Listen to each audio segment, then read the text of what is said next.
educate their own kids, and I think that that's... Actually, that's if they have a right. Oh, they absolutely have a right. They have a right, you know, they have a right within reason. I mean, when I say within reason, what I mean by that is they don't actually have a right to beat their children. They don't have a right to... But yes, absolutely, they have a right, and not only do they have a right, they have a legal right to keep their kids home, to homeschool. Of course, the beating thing is a straw man argument. No, it's not what I'm saying. Yes, I'm agreeing with you. Do they have a right to They do. determine where their children are educated? They do, and they exercise that right, like the other when they send their children to voucher schools, for example, out of state control. Okay, there are no voucher schools out of state control. I'm not sure what you're referring to, but let me speak to the question, a couple of questions at once. One, of course parents have a right to send their kids where they want to, and they exercise that right. It's a legal right, and they do it all the time. When you say out of state control, do you mean no state money involved? Because if you mean no state money involved, yes, they have the right to take no state money and go send their kids wherever they want to. Well, now, the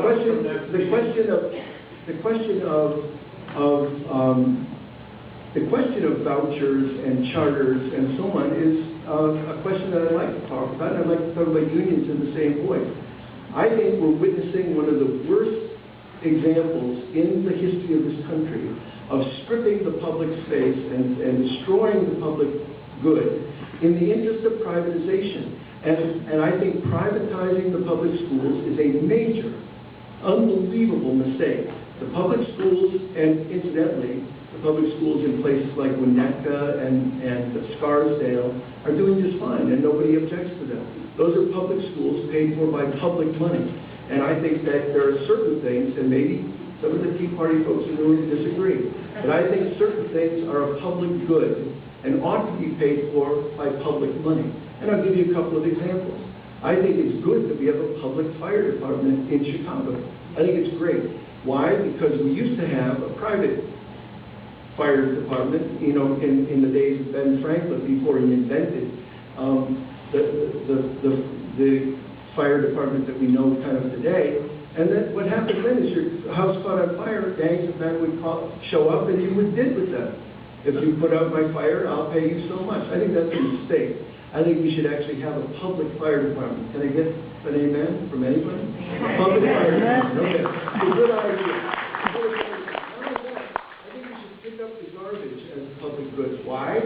Because where I live in Hyde Park, I actually don't want my next door neighbor to decide, screw it, I'll fill my backyard with garbage. What am I going to do? Train his rats to stay in his yard?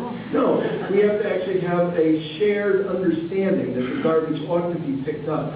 And that's something we can come together and talk about. Here's the interesting thing.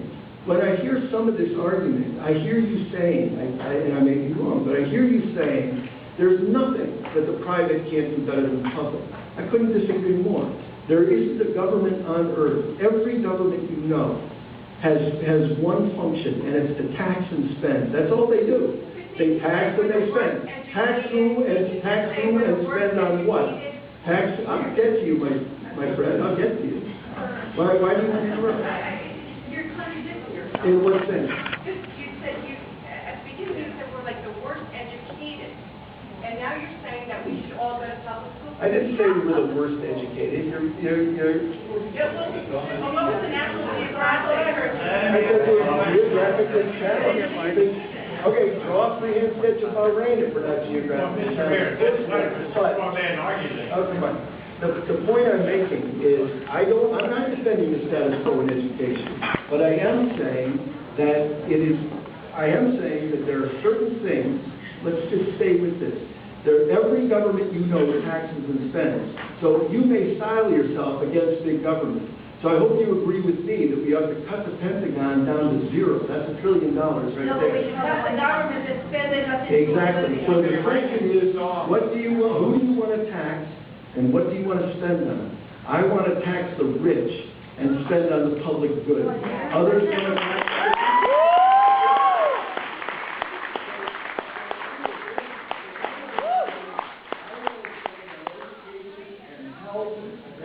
and guaranteed income. So that's number one.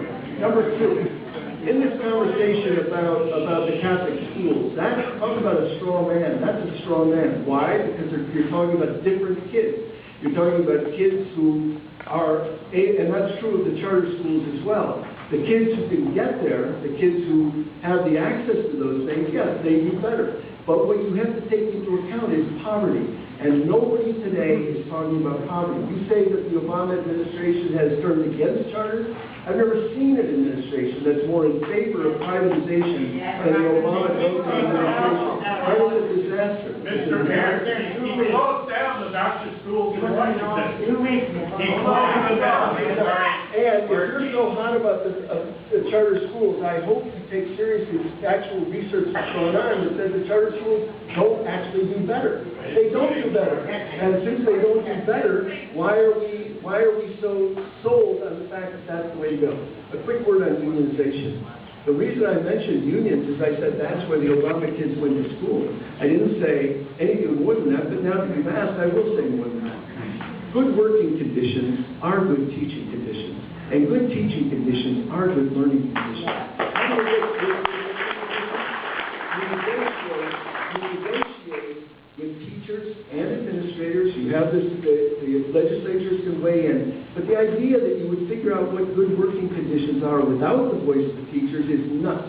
So in Ohio, in the current kind of round of Tahrir Square in Wisconsin and in Ohio, the most eloquent spokespeople about unionization were the firefighters. And what did they say? We don't want people telling us how many people can go into a fire of a certain type. We don't want people telling us what gear we can wear and not wear without us being a part of that discussion. The police in Ohio, the same thing. Why should we not be part of the discussion? Good working conditions are good policing conditions, are good public safety conditions. Why wouldn't you have the police in that discussion? The same with teachers.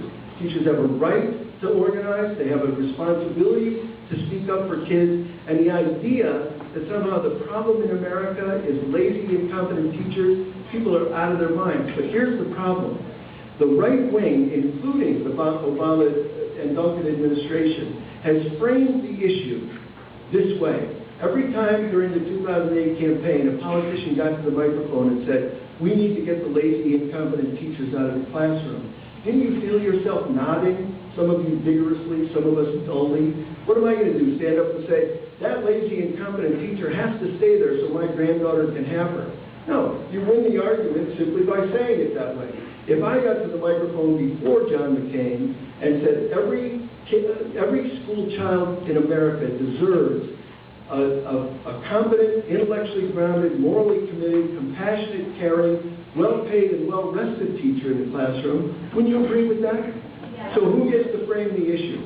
And I think it's a mistake that we cede that territory